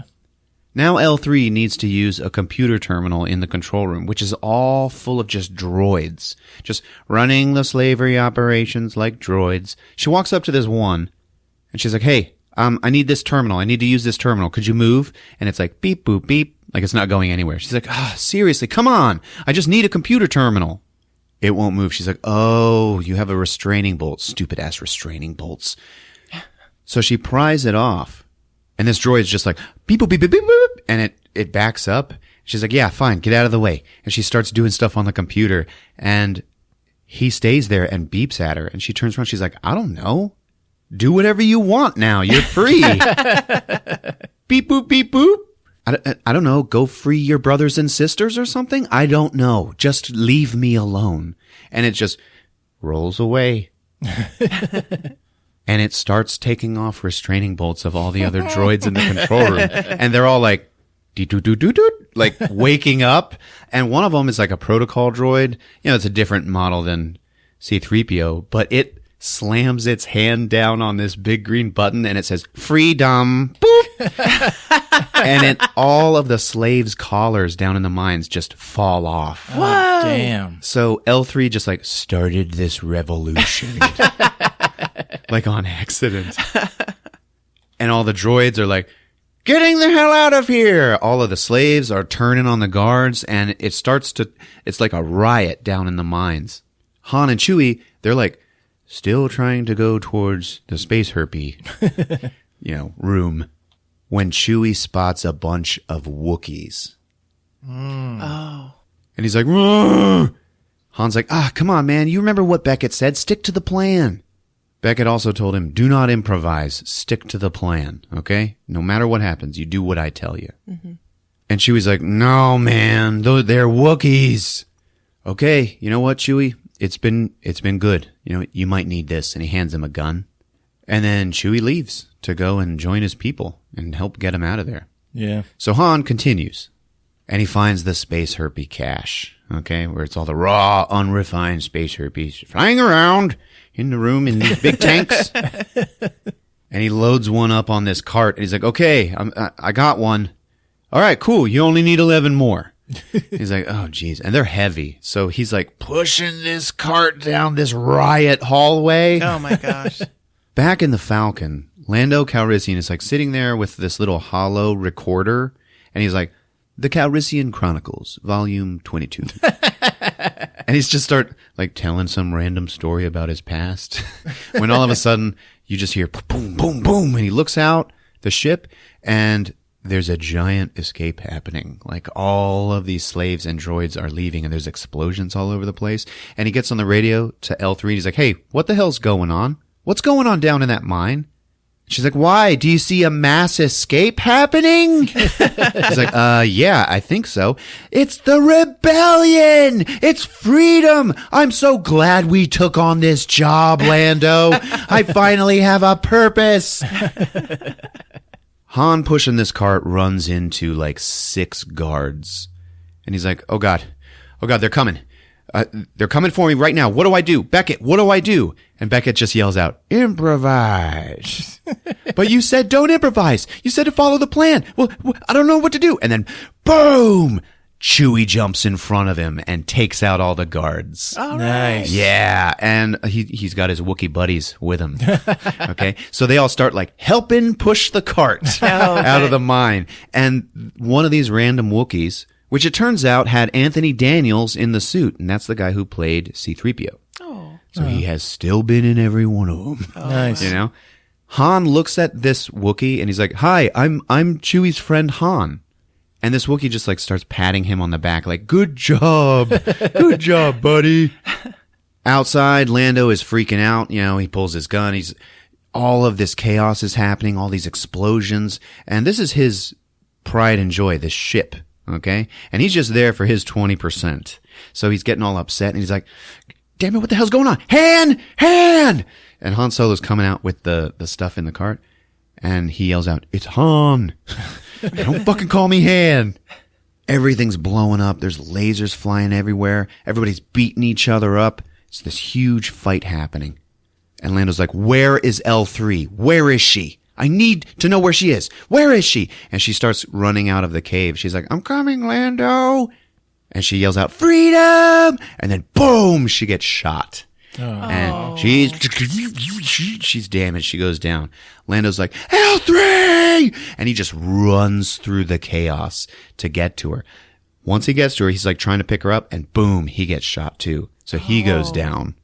The other Wookiees, they're about to leave. They have a human friend who's like, come on, Wookiees, let's go. I'm going to take you home. And they're like, come on, Chewie, come on. Chewie's like, this is my buddy, Han. And they're like, okay, all right, we'll see ya. And he's like, yeah, I choose Han. So he goes, he picks up Lando, who is also holding L3, and he carries them both back to the ship. Wow. Gets him inside. Han takes in the space herpes. Okay, they close the door, and Han has to take off because Lando is beside himself trying to fix L3. Like, she's like dying in his arms, and he's like, L3, it's okay. It's going to be okay. I can fix you. I can fix you. And he starts crying and shit. Aww. And she's like, Lando, what is happening? And she dies. Oh. And he's like, no! Beckett's like, Han, get us the fuck out of here. So Han flies the Falcon for the first time. Nice. And he gets a little smirk on his face, and you kind of hear like, da-na-na, da-na-na. Sarah Connor and Chewie walk in, and she's like, are you okay? Do you need any help? He's like, well, I could use a co-pilot. And then Sarah Connor sits down in the co-pilot seat, and Chewie like looks around and then sits down in the back. Like, okay, what do we do now? They start flying back up through the canal, and it is blocked by a Star Destroyer. Wow. Shit. Yeah. What the hell's that? It looks like an Imperial blockade. Well, why are they here? Probably because of your rebellion that you just started. They probably heard about that, and they're here. Lando staggers into the cockpit, and he's wounded, okay? And he, like, looks down at Han, who's flying his ship, and Han looks up like, sorry, man. Lando's like, yeah, okay. We'll settle this later. You go ahead and get us the hell out of here. But we need to make up some time, the time we lost with all that fighting going on, because the space herpes are going to explode if we don't get them refined. All right? Mm. So that Imperial blockade is really going to fuck us. And Han's like, don't worry, man. I used to be one of these guys. They're not going to waste a TIE fighter by coming after some stupid little freighter. And then they all start coming out of the Star Destroyer. Han's like, don't worry. I'm going to get us out of this. They're all like, how the hell are you going to get us out of this? Well, through there. And he points to the storm. Mm. And they're like, dude, you can't go through there. And Lando says, it's impossible.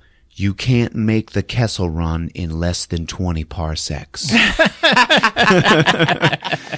And Han's like, I can. And he steers into the storm. He goes off the road. And yep, it is chaos. It's like hell in there, okay? Whoa. All these crashing mountains and shit. And Lando was like, you can't plot a course through it. There's no, you're going to be flying blind. And then Han says, well, why don't we use L3's guidance system? You know, her star map knowledge. Mm-hmm. And Lando's like, okay, I'll go remove it. So he has to go and start like digging around in L3's head to pull out her computer chip. Oh. Yeah. Beckett goes and gets down in the cannon chair. You know, the lower one? The whole, woohoo! You got him, kid! Yeah. And he's shooting at TIE fighters that are following him. Chewie stands up and starts like pushing buttons on the walls and the roof. And Han's like, what the hell are you doing? Well, since when did you know how to fly? And then Chewie's like, you're 109 years old? Man, you look great. And then Sarah Connor just looks at Chewie. She's like, she gets up. Chewie, sit down. And he gets down in the co-pilot seat and he starts doing his thing. She's like, I'm going to go and help Lando. So they're flying around these giant, you know, carbon mountains, okay? And they're so huge. They're like almost like planets themselves, or asteroids at least. But like if he wanted to, he could land on them and stuff.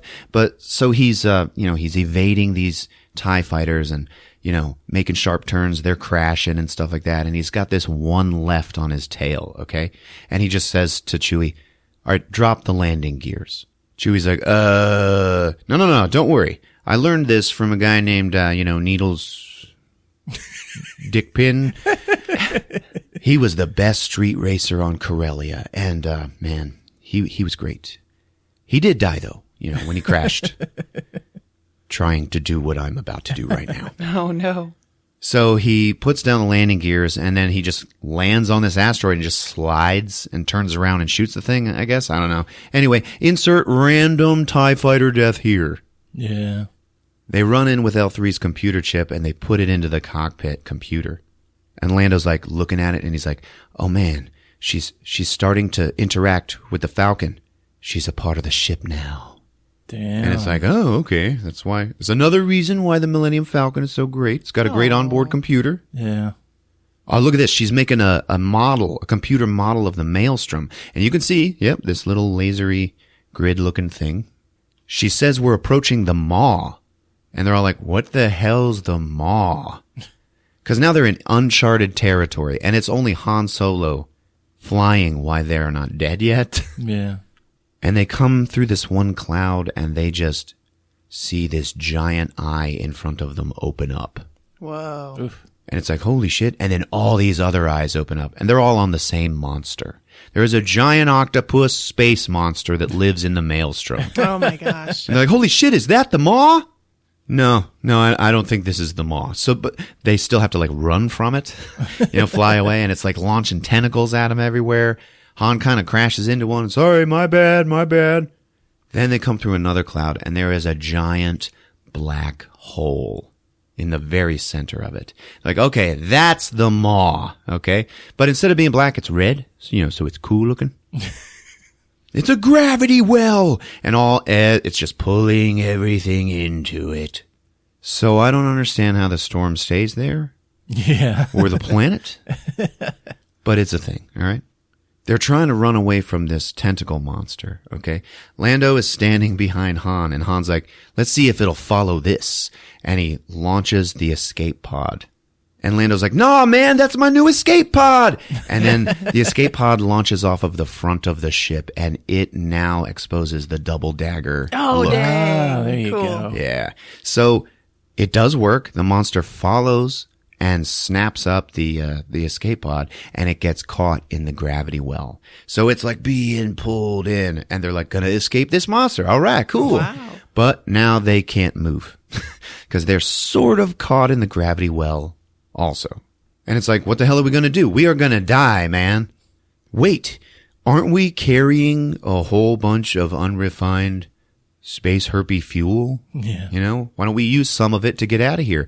And Lando's like, yeah, I don't think it would work if we just put it into the fuel lines, but maybe if we put one drop of it in our fusion reactor, it might give us a boost. Okay. And Beckett's like, I'm on it.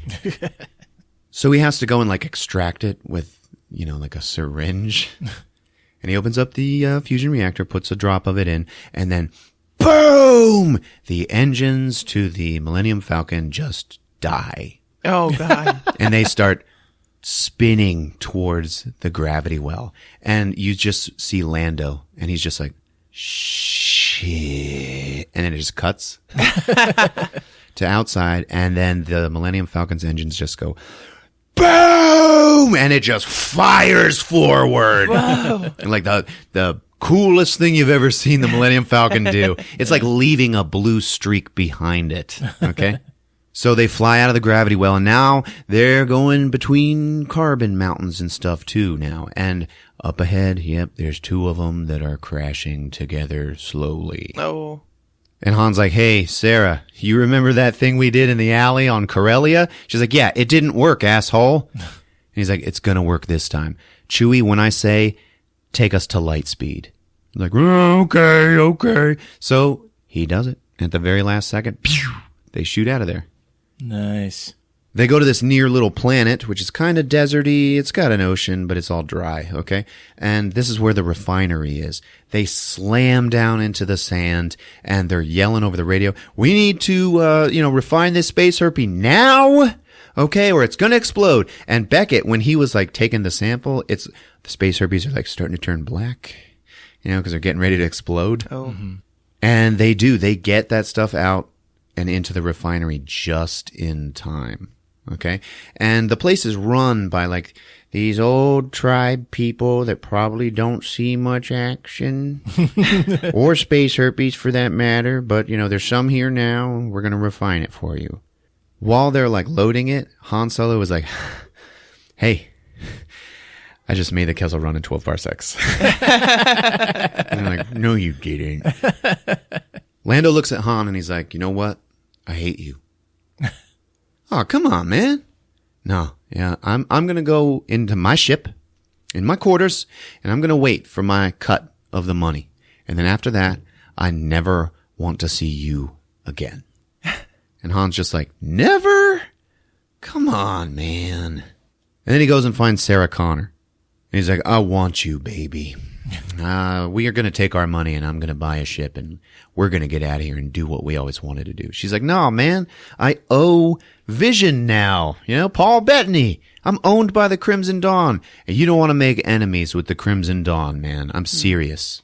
Beckett's like, you know what? Fuck that. Come on, let's all go have a drink while we wait for our stuff to be refined. Hey, you, Mr. Old Man, I hear you make some pretty fine brandy here. Let's say brandy. You're a fine girl. And he's sitting there waiting for his drink when outside the cantina he hears, Beckett. And he turns around and it's Invis Ness. Damn. With his people. And he's got that cool big headdress on. Remember that. This thing's neat looking. Yeah. They all walk out together, and they stand in a line. And Han kind of like twitches his finger at his blaster. This is probably where you saw this Western feel you got from the trailer you saw. And Beckett starts to talk to Invis Ness and try to start making a deal with him when Han's just like, nope, you... Invis Ness, you piece of shit. Look down there. And he points at the Falcon. He's like, I got 50 hired guns in there. And all I have to do is say the word. And they're going to come out and just obliterate all of you. And then the Millennium Falcon takes off and leaves. Oh. Yeah. And he's like, oh, okay. And he goes and steps back into line. And he looks at Beckett. And he's like, okay, continue. And Beckett starts to try to talk to Invis Ness again, and Invis Ness walks up to him and just like the Predator, starts taking his mask off, and he pulls it off, and it's like a teenage girl. What? Yeah. Geez. And she's like, let me tell you a story. There's some really horrible people that just raped planets for their resources and everything, and they're killing everyone, they're enslaving everyone. You guys call us marauders, and we are not. Well, what are you then? We're allies. We're a rebellion. Like, I don't want that space herpes so that I can go and sell it. I want it to fight. I want it to fight against these pieces of shit. And some of those pieces of shit are the Crimson Dawn. Mm-hmm. Yeah. And then Sarah Connor hides her tattoo. Oh shit. And then all of her friends start taking their masks off, and one of them is Warwick Davis. Hell yeah. There you go. And she's like, yeah, we're all from these planets that have been enslaved, and that's all we're trying to do is save our people. So Han is talking to Beckett later, and he's like, hey man, I kind of want to join them and fight. I want to give them the space herpes. And Beckett's like, man, we owe that to the Crimson Dawn. Okay, we can't just not pay. Because unlike us, they actually do have 50 hired guns in that space yacht down there right now, which has just shown up to get its money. Yeah. Okay? And they will hunt us down and kill us. So, you know what? If you want to do that, Han, you go ahead, but you are on your own with this one. All right? And Han's like, whoa, seriously? But Dad? Nah, man, yeah, that's fine. You do your thing. I'm leaving. And if by some miracle you make it out of here, you come and find me on Tatooine. Oh. He's like, what's on Tatooine? Well, I hear there's a big gangster there who's setting up a big job. And I'm going to go and do that. And that's going to be my last job ever. And after that, I'm finally going to go and learn to play that skin flute that I have back on your home planet. And he would talk about that with Thandie Newton. I'm going to play the skin flute someday. Yeah. She's like, yeah, sure, whatever. So then Han, Sarah Connor, and Chewie, they go into the Crimson Dawn space yacht. And they have to put all their guns away, right? And they're carrying these 2 big cases that has all of the space herpes in it. And they go all the way up to the top to Vision's office. And he's like, hey, holy shit. You guys, you did it. This is so awesome. And you, 12 parsecs. You're pretty amazing. Yeah, cool. I'd like to, work for you if that's okay someday. I look forward to it. Yeah, cool, man. Hey, so, where's Beckett? And Sarah Connor's like, yeah, he didn't make it. Are you serious? Yeah, he died, We had some trouble on the Kessel planet, Sorry. Yeah, no, I'm sorry. Are you dealing with it okay? He was your friend. Yeah, we're gonna be all right. And he's like, oh man, I just could not have handled it if anything happened to you, Sarah Connor. I don't know what I would have do without you. You're my most trusted person. And the whole time Han is just like, are you fucking him? And she's like, no. All right, well, in that case, Vision, I'd like to go ahead and get my money and get on out of here. Yeah, sure. Could you show me, though? Could you show me what you brought me? You want to see it? Yeah. Well, it's very explosive. No. You're going to show it to me. Okay, so he opens up one of the cases and pulls out this big, long vial of space herpes. And he hands it to him, and he's like, wow, this is amazing. How did you do it? And Han's like, well, it was hard, but no. How did you make it look so real? Oh, no. What are you talking about, Vision? Well, I've already been told by my associate your whole plan of faking me out and then giving it to, Invis Ness and shit. And Han's just like, holy shit. And he turns to Sarah Connor and he looks at her like, you fucking bitch. Yeah. And she's just like, I'm looking at him. Listen, sir, I don't know what you're talking about. I don't know what you're thinking. I don't know what Sarah Connor has told you, but it is not true. I'm not talking about Sarah Connor. And turns out she has a soft spot for you. I'm talking about my other associate.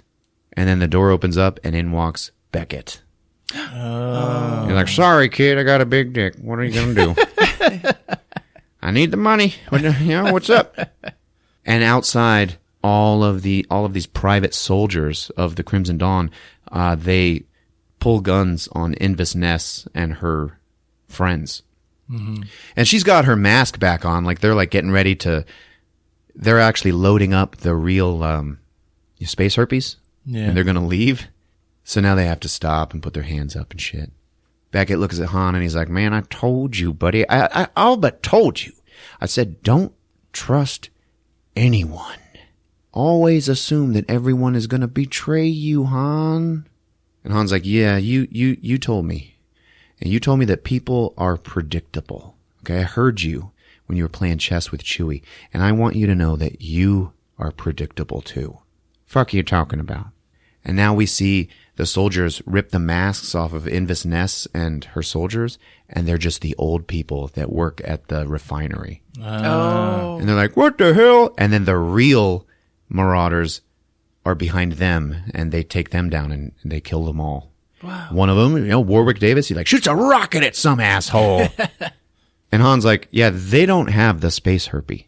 But if they don't have it, then that means... And Han's like, yeah, this is the real space herpes right here. Oh. And only one of us is going to walk out with it.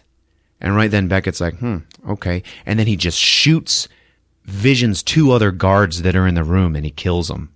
So now it is just Chewie, Beckett, Han, and Vision in the room. And they're all like, fucking looking at each other. Beckett's like, open up the other case. Let me see under the lid. And Han opens it up, and his blaster is like hidden inside of it. So he's like exposing his plan, right? Mm-hmm. Yeah, I want to be the only one with a blaster in the room. So, I'm going to take all this shit.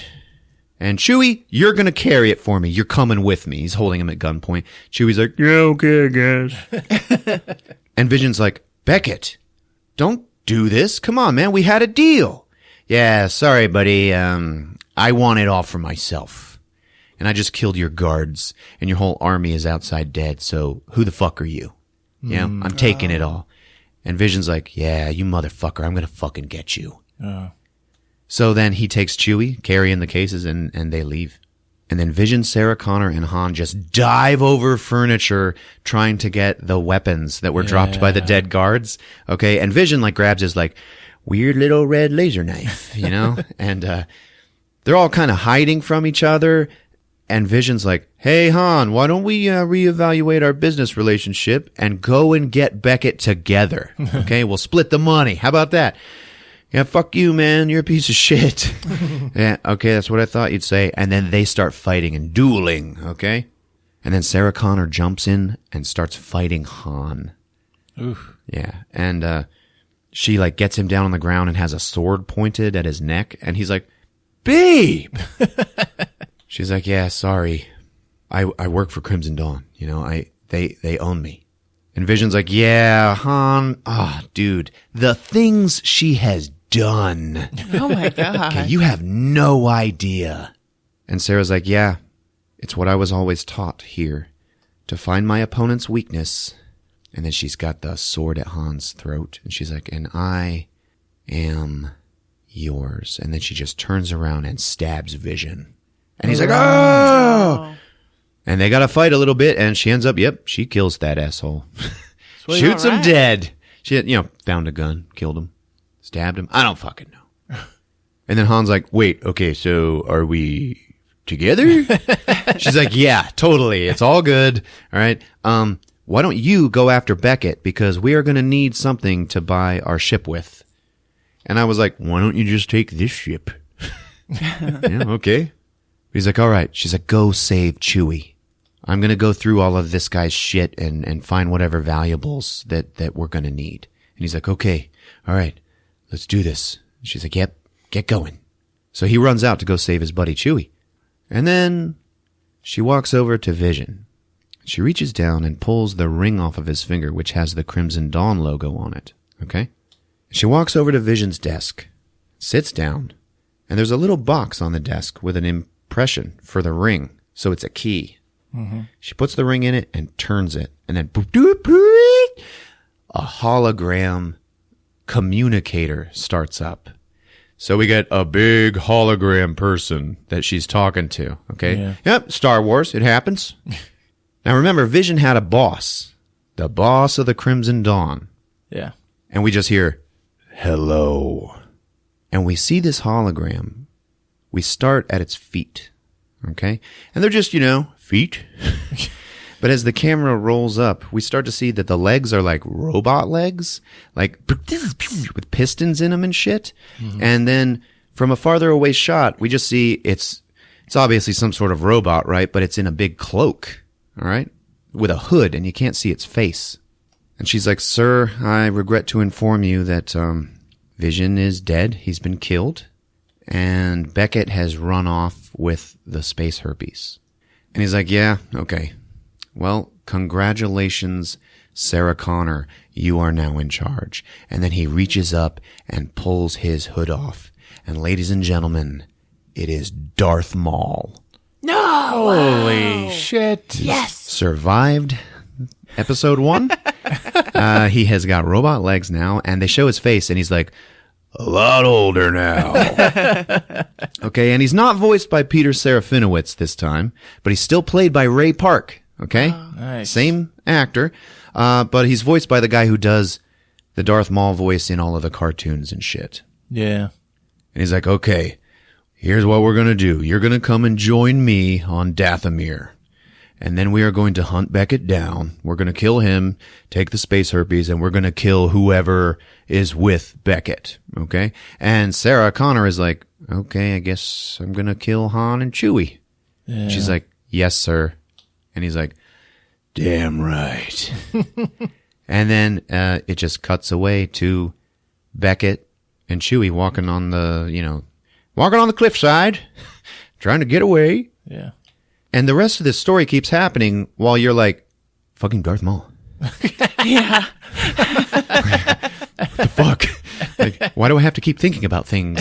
And Han's like, hold it, Beckett. Beckett stops and he's like, look at you, man.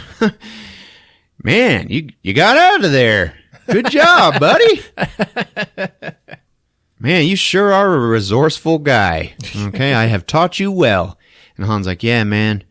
I'm going to get out of here with this stuff, and I'm going to be with my girlfriend. He's like, man. You ever read that book, She's Just Not That Into You? And he's like, no, man, she loves me. Nah, man. Now, listen. I hope you are listening so carefully right now, because I am about to tell you the most important... Boom! Han shoots him. Oh. And he's like, ugh. And he staggers and he just falls down. Han gets down and then like holds him so he can die in his arms. And Beckett just looks at him and goes, man, that was a really smart move. Wow. Because I was absolutely going to kill you, kid. And Han's like, yeah. He's like, what? And he dies. All right. He shot first. Yep. That's Ron Howard saying Han shot first. Yeah. Okay, so now Han has the space herpes, and Chewie's like, thanks for saving my life, man. And then a ship starts taking off. Han turns around, and there's the space yacht just like driving by him. And he looks up into the window, and there's Sarah Connor just looking at him like, sorry, babe. And she just leaves. Oh. Shit. Yep. So now Han finds Invis Ness, and he's like, yep, here's your shit. Go ahead, go use it to fight whoever. And she's like, why don't you join us? We could use a really great pilot like you, a good leader in the rebellion. And he's like, no, man, that ain't me. You know, I'm not that kind of guy. I'm not your guy. She's like, well, maybe in time. Maybe in time. And she pulls out one vial of space herpes and gives it to Han. So at least he can have 600 credits. Yeah. He's like, yeah, thanks. And then it just cuts to some other bar on that planet. And it's like, in the middle of the forest, whatever. And there's a big hooting and hollering. There's a sabacc game going on. Okay? And in the middle is Lando Calrissian. He went and found, something to do. Okay, and he's got a big pile of winnings in front of him. And ladies and gentlemen, he is wearing the Hawaiian outfit. And he's like, yeah, having a good time. When in walks Han and Chewie, and Han's like, you! And Lando's like, oh shit, you fucking left us to die? You motherfucker, I'm gonna kill you where you stand. And then Lando's like, no, Han, man, it's all good, man. And he stands up to go and talk to him. He's like, hey, where's my cut? Yeah. Han's like, you're cut? Fuck you, I ought to kill you. And right then he looks down into Lando's sleeve and sees the card. Ooh. His cheating card. And then Han's just like, hey man, I'm kidding. And then he grabs Lando and hugs him. And Lando's like, yeah, cool. Everybody else in the bar is like, oh, okay, they were just playing around. This also alludes to the whole, when they saw each other in the original trilogy, like, you son of a bitch. Yeah. And then they were buddies. And then Han holds up his one vial of space herpes. He's like, oh, is this for me? Nah, man, this is for me. But I think it's just enough for me to buy into your sabacc game. How about that? He's like, yeah, sure. Okay. So they sit down and they start playing. It ends up being just those two again. And Han's like, all right, I'll bet your ship. Put your ship up and all, He's like, yeah, why don't you quit while you're ahead? Why don't you quit while you're behind? Some bullshit. I don't know. Anyway, Lando ends up betting the Falcon. And then Han is like, okay, I call. Lando puts his cards down, and then you see him reaching for his cheating card and not finding it. Like, you could see it in his face. Yeah. Like, he's doing it all under the table, but he's like, oh, shit.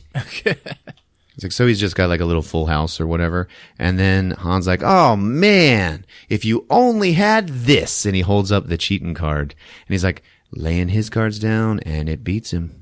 Oh. And he's like, yep, I'll take my ship now.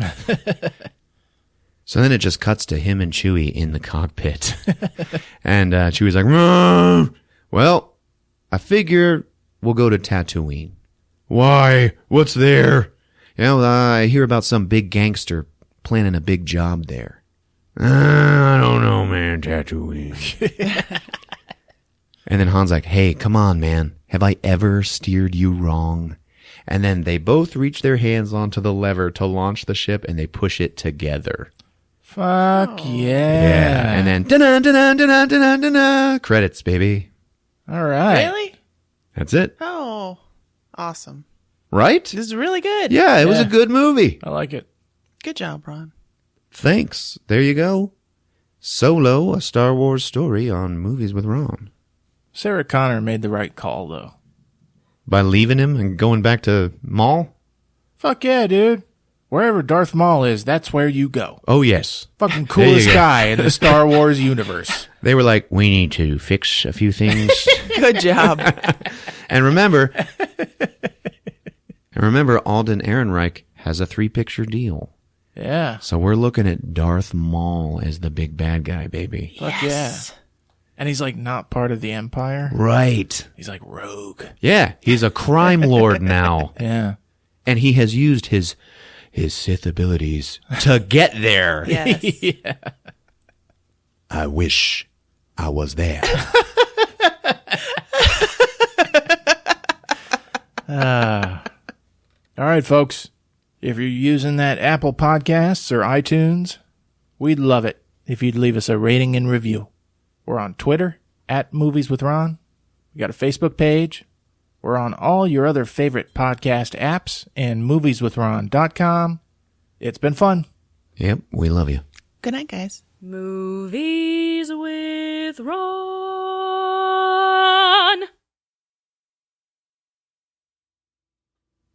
You were saying that he was like saying it out loud to her face. Yes, that's what I mean.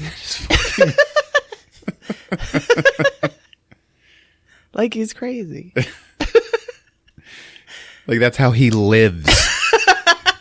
He voiceovers everything. He just narrates life. Even the ugly shit. I was taking a dump. There was no more paper. I know. He doesn't say taking a dump. He says like making brown. I was making brown. And there was no paper. So I yelled to the boy. Donnell!